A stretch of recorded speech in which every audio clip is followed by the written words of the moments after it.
Welcome to the Lesbian Review Podcast. I'm Sheena and today I'm joined by the fabulous Lee Winter. I was running out of topics to podcast about, and so I messaged Lee and said, what do you want to talk about? And of course, she came up with the best topic ever, which is the 10 best villains on screen.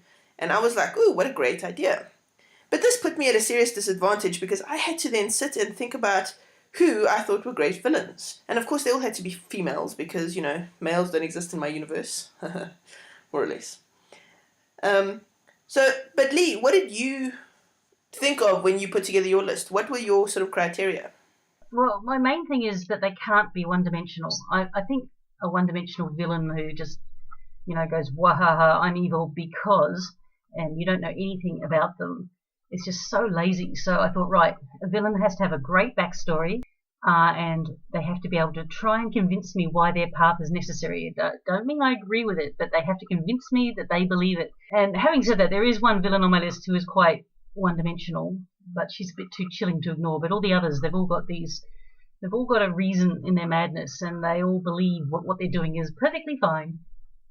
Nice. I like your reason better than my reason. Oh, what's your reason? Let's hear it.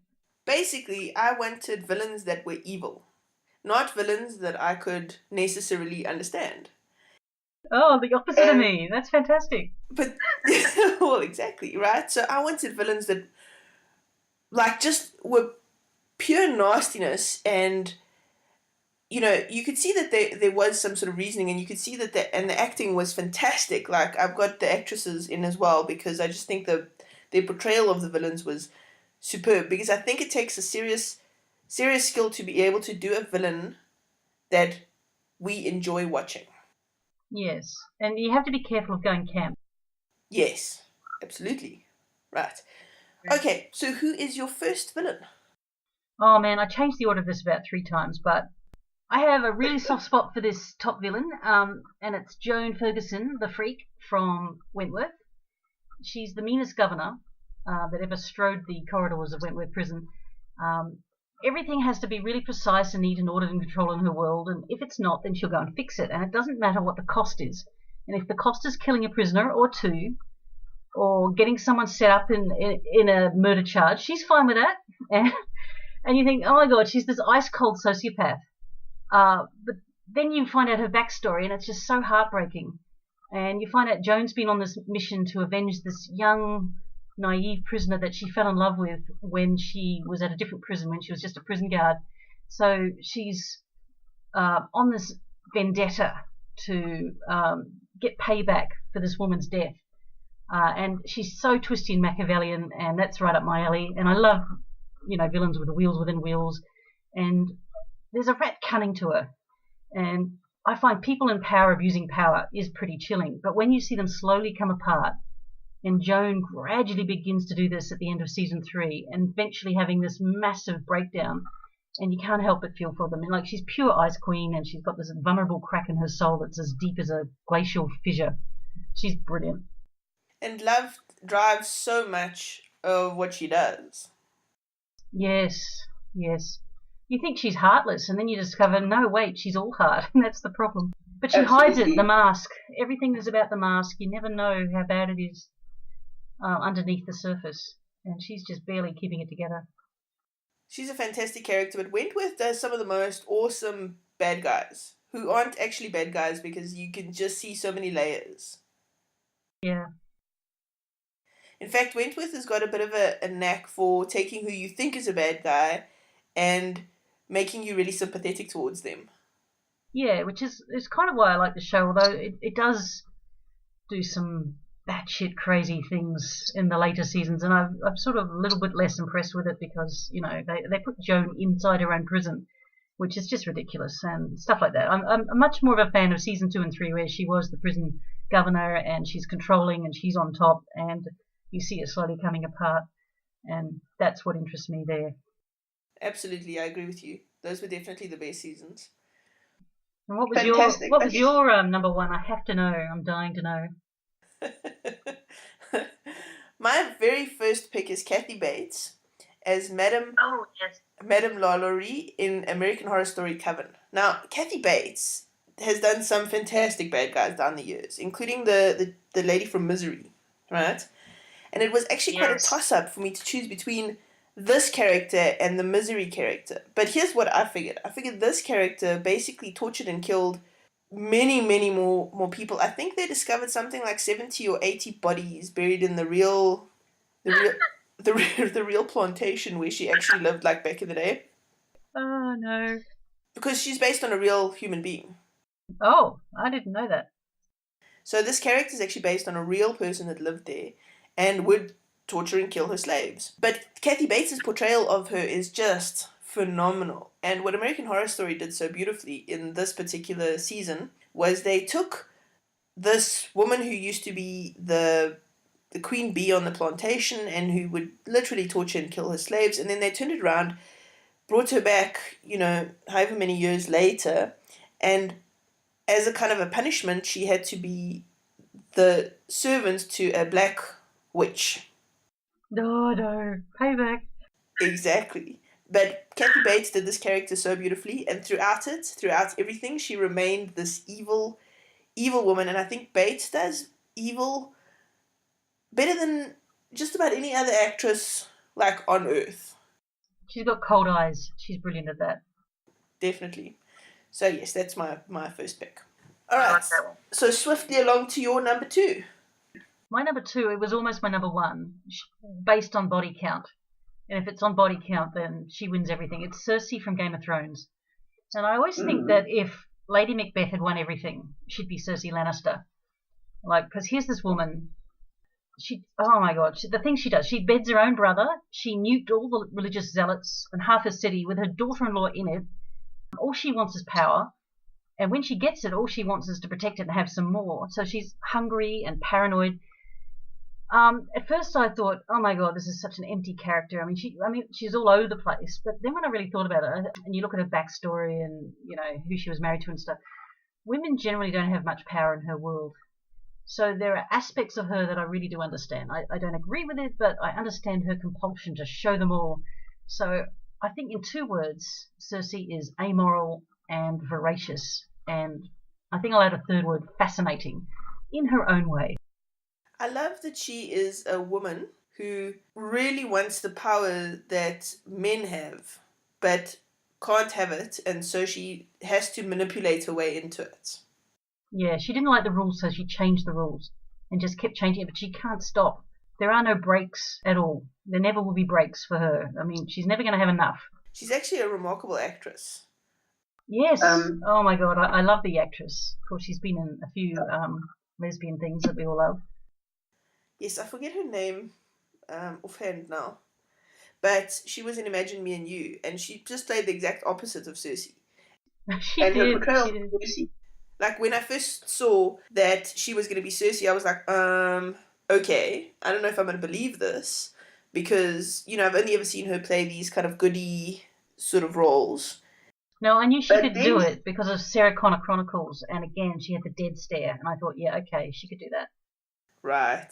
See, I didn't actually watch the Sarah Connor Chronicles, but she completely sold me, and I don't even see her as the same person in the 2 different roles, if you like, Yeah.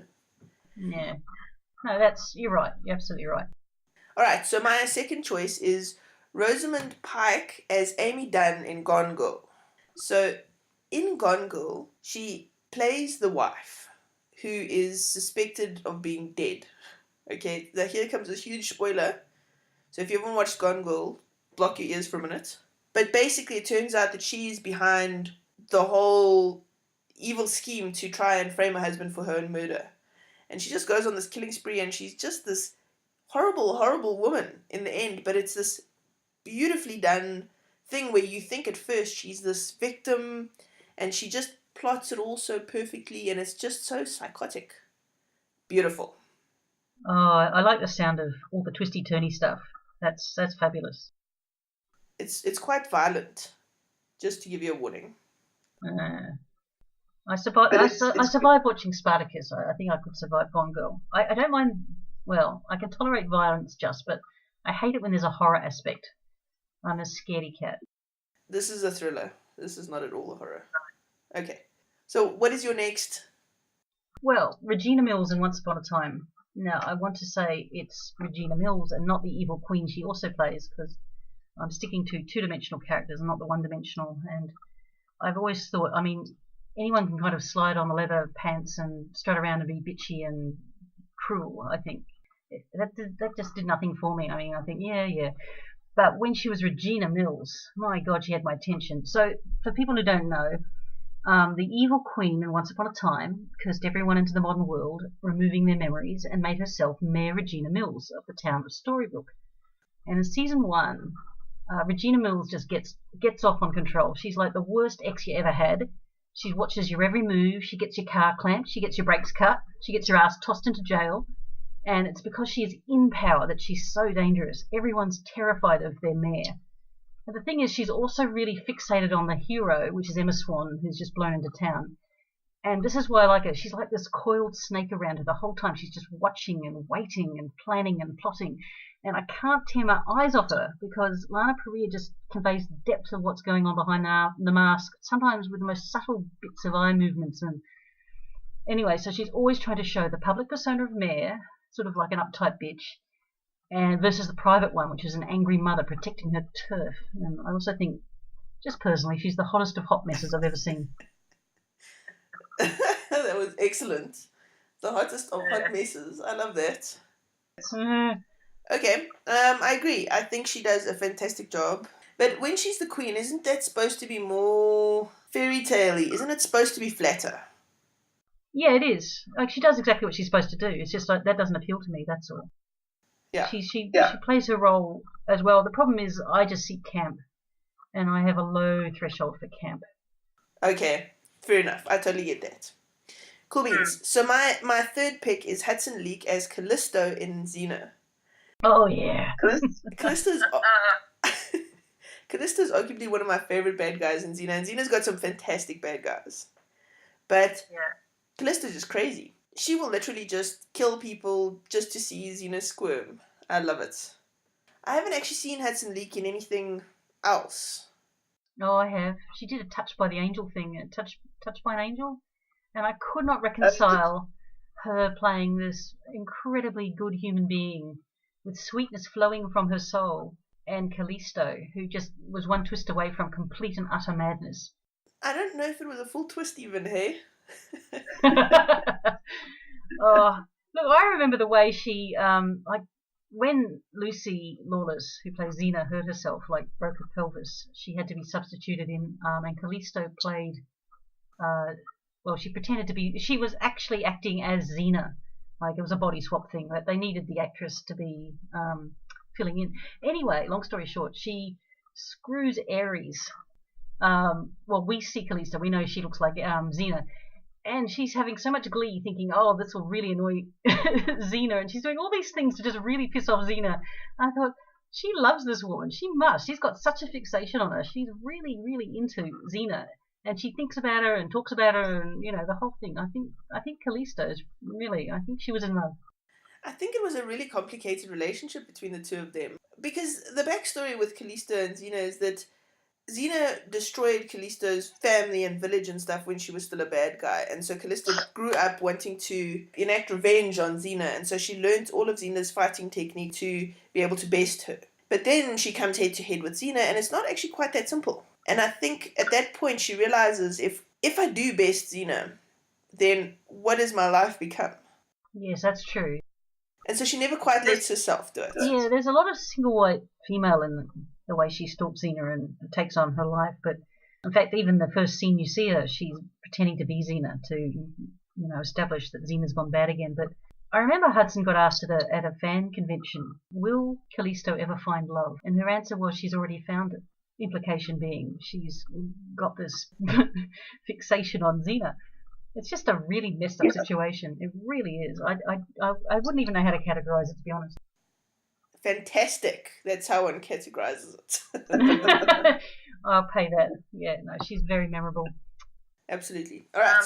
So you actually broke your own rule, because Callisto is a two-dimensional villain who has a fabulous backstory, and you can actually, through her eyes, understand why she does what she does, even though you don't agree with it. Damn. So from that, I'm going to, because you've done that, I'm going to give you my next pick, who is more on your ledger. She has no good backstory. She's completely irredeemable. She's just 100% evil. And I give you Dolores Umbridge from Harry Potter. The hatred we feel for villains that are just so irredeemable is, I think it's because we recognize their essence from real life. That's my theory. Like, she's this high inquisitor turned headmaster, and she wears this fluffy pink cardigan. I mean, there's evil all throughout it, all of it. She's the one thing I really can't stand in life, and that's a bigot. So she hates half-breeds and muggles, and she wants only this pure race of witches and wizards.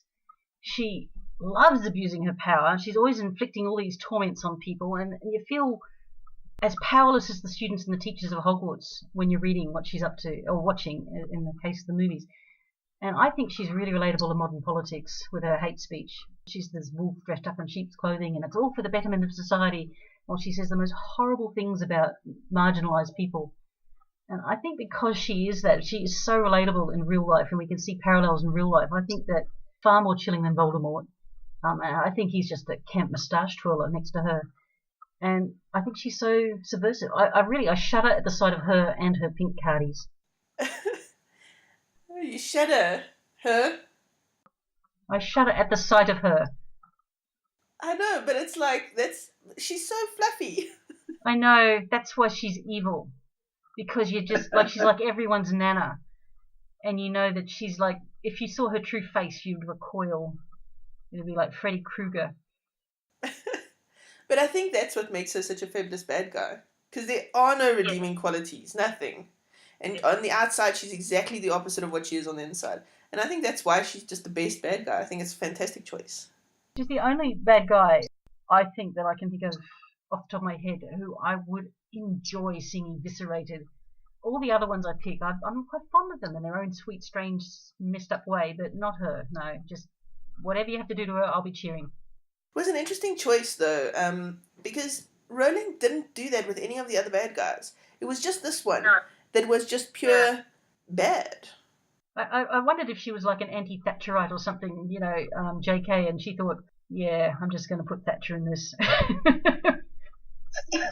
Yeah, because all of the others, every single one of them, I mean, even Voldemort in his own sort of right, you get a bit of backstory and you kind of see, okay, well, this is kind of why they are the way they are. Umbridge, if you actually, I was doing a little bit of reading on her, she was always like Dolores, no friends at school, and no one ever wanted part of her, and they're all ignoring her. So she was trying to, everything about power is about being noticed, being relevant. She's doing it for the worst possible reason. You know what that is? Not because she believes it. She just wants to be, you know, in with the in crowd. It's terrible. Do you think that's the worst motivation? You don't think these people who genuinely believe that the rubbish that they're spewing is right is worse? I think you're soft and you're weak if you're, for instance, running along with a neo-Nazi crowd, waving your banners, and you don't even believe that shit. I mean, if you truly believe it because of whatever reason, like maybe you were brought up that way or whatever, I could almost understand it. I might not agree with it or forgive it, but I understand it. But if you're so weak, you know that you're preaching bull and you're still doing it. What the hell is wrong with you? You got a brain, use it. Okay, fair enough. I get that. It's just a philosophy. I'm undecided as to my beliefs on the matter. I think they're both pretty bad. Yeah, why don't we call it a tie? Okay. You're both weak. Let's just say neo-Nazis are bad, the end. Yeah. I don't think anyone will. Well, very few will disagree, with notable exceptions. I doubt anybody that listens to my podcast would disagree. Yeah, true. Okay. What's your next one? Okay, so number 4 is Claire Kramer, who plays Glory in Buffy. Oh, she's wonderful. Yes. Glory was the most fantastic goddess ever. She was just she just was a huge brat, and she would just do whatever it took whenever she felt like it, because I don't know if she necessarily had an even grander plan. I think it was just kind of like, you know, I want this right now. If you imagine the worst kind of bratty teenage girl and then make her a god, a really hot goddess, then that was Glory. She was very petulant. She reminds me of the most perfect, petulant, entitled white chick that you just hate. The ones in the stores and you, don't you know who I am? that's what she was as a villain. Yes, exactly. Yeah. You've torn my favourite dress. I hate you. Hell. Oh. Yeah, no, I love Glory. She was fantastic. And she was so scary because you thought, well, how do I beat a god? How? It's true. And the answer, boys and girls, if you're playing along at home, is with Thor's hammer. The end.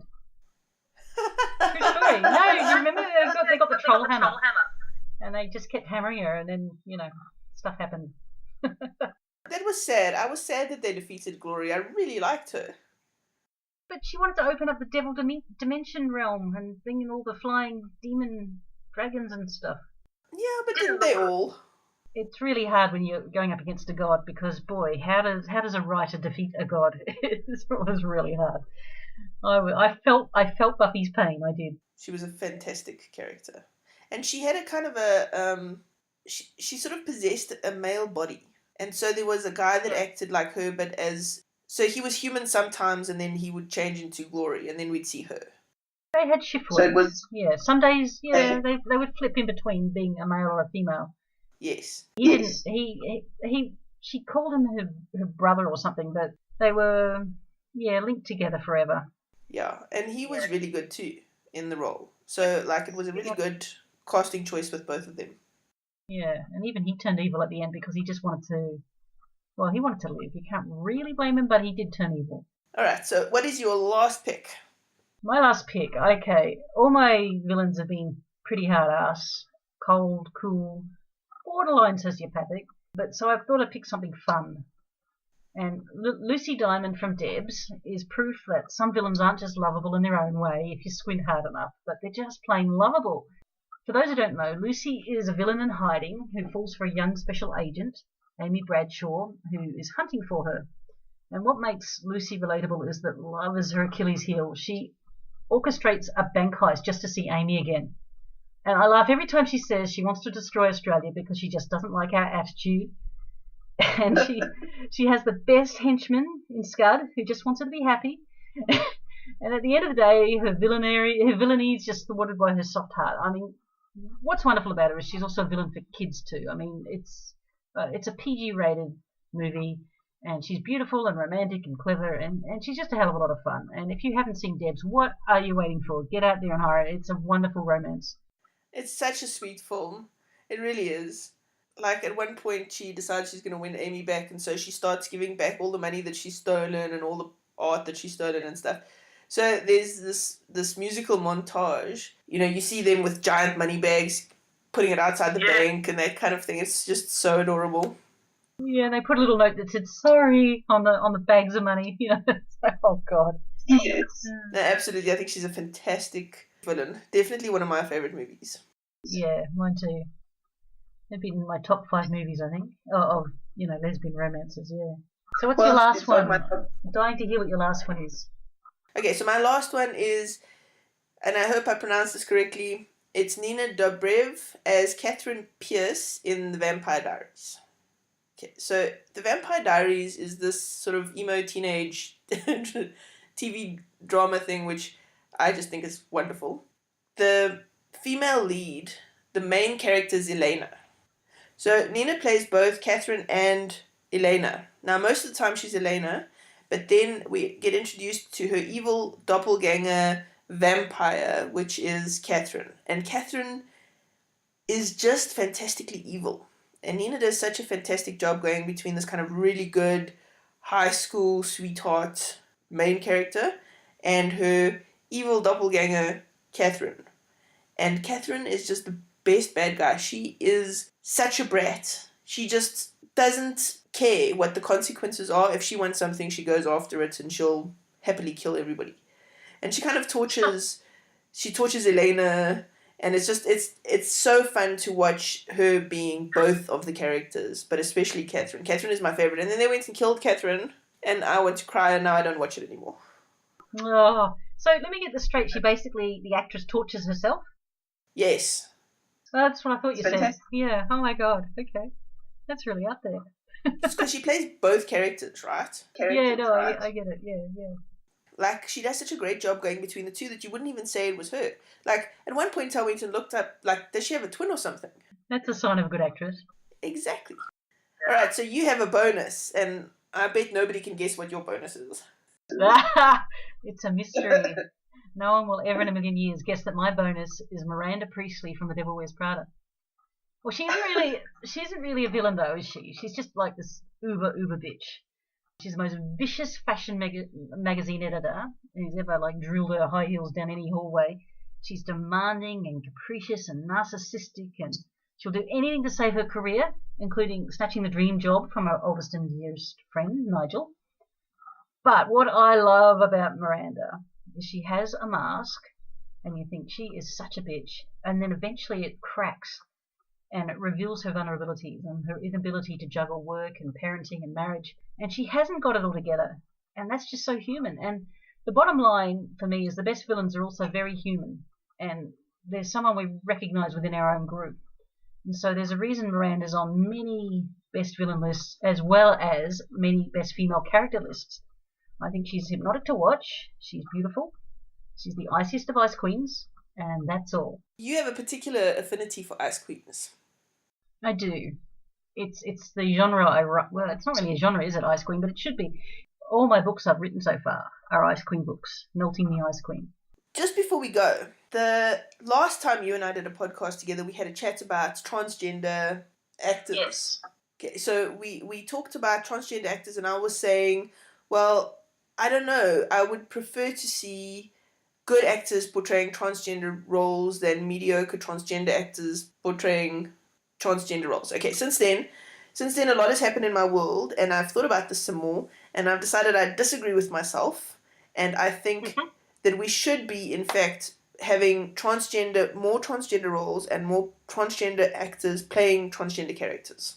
I agree. In consulting with G. Benson, who this is an area that she's really good at educating people on, she showed me a little story about a young actor who got a role because the casting director was really evolved and decided to put a call out to the transgender communities, not just go to the normal places.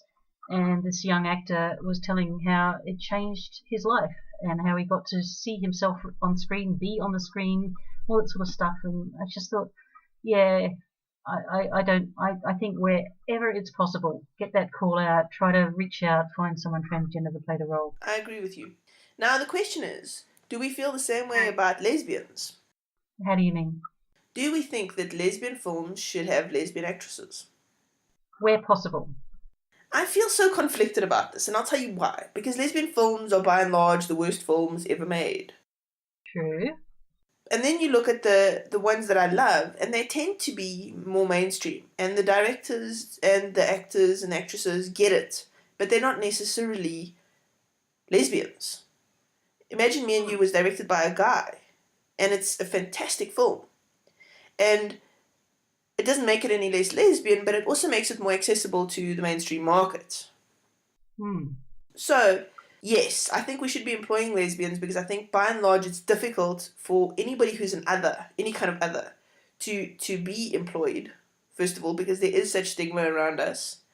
But I also want to see us hit the mainstream markets more, because what happens then is visibility gives us, and it normalizes us, you know? Yeah.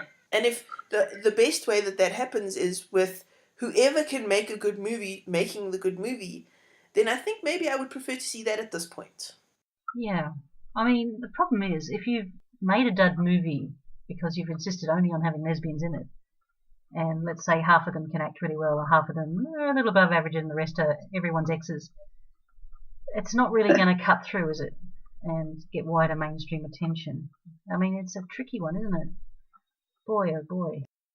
But that's exactly it. I just went to go watch a movie now, which was, you know, all highly anticipated and stuff. And I walked out 15 minutes into the movie. I was like, this is the worst movie I've seen this year. Oh, yeah. I mean, maybe the solution is not to focus on the actresses so much and get a lesbian movie chock-a-block behind the scenes with all the lesbian directors and assistants and all that sort of stuff, so they can tell the actresses how to do it and get it right and properly skill them up so that they're doing the long looks and all the stuff that lesbians love, so that we get the fantasy that's well acted, but we also get the lesbian experience as well. See, I think that's a good solution. That's a good solution. Okay, it's a working solution until we can think of a better one. Yes. Fantastic. Lee, thank you so much for joining me today. Thank you for having me. As usual, your list is fantastic and wonderful and very inspiring. I need to go watch all of these wonderful women now being bad. Yes, you do. As bad as good. You've been listening to the Lesbian Talk Show podcast. I'm Sheena, and Lee Winter has joined me today. Lee, where can they find you online? You've got a website? Oh yeah, leewinterauthor.com. Yeah, okay, I'm Lee Winter on Twitter and Facebook, yeah. I highly recommend you go buy all of Lee Winter's books. They're fantastic. They have the best bad guys. They're all wonderful reads, very diverse, and some of my favorite books. Don't forget to subscribe and rate this podcast on iTunes, Podbean, and Stitcher. Come join our Facebook group on the Lesbian Talk Show chat group. Bye! Bye! It's doing things. Excellent, we're away. Oh no, not this again! I don't know. I'm on Facebook and Twitter under various and many names. Okay, Lee Winter Oz on Facebook and something else on Twitter. Also Lee Winter Oz. Lee Winter Oz, OZ by the way. Yeah. Hang on, I'm just Googling myself. You've got a website? Oh yeah, leewinterauthor.com. Oh my god. I just keep forgetting you ask me that every time. You should just know these things. Why don't you know these things, Lee?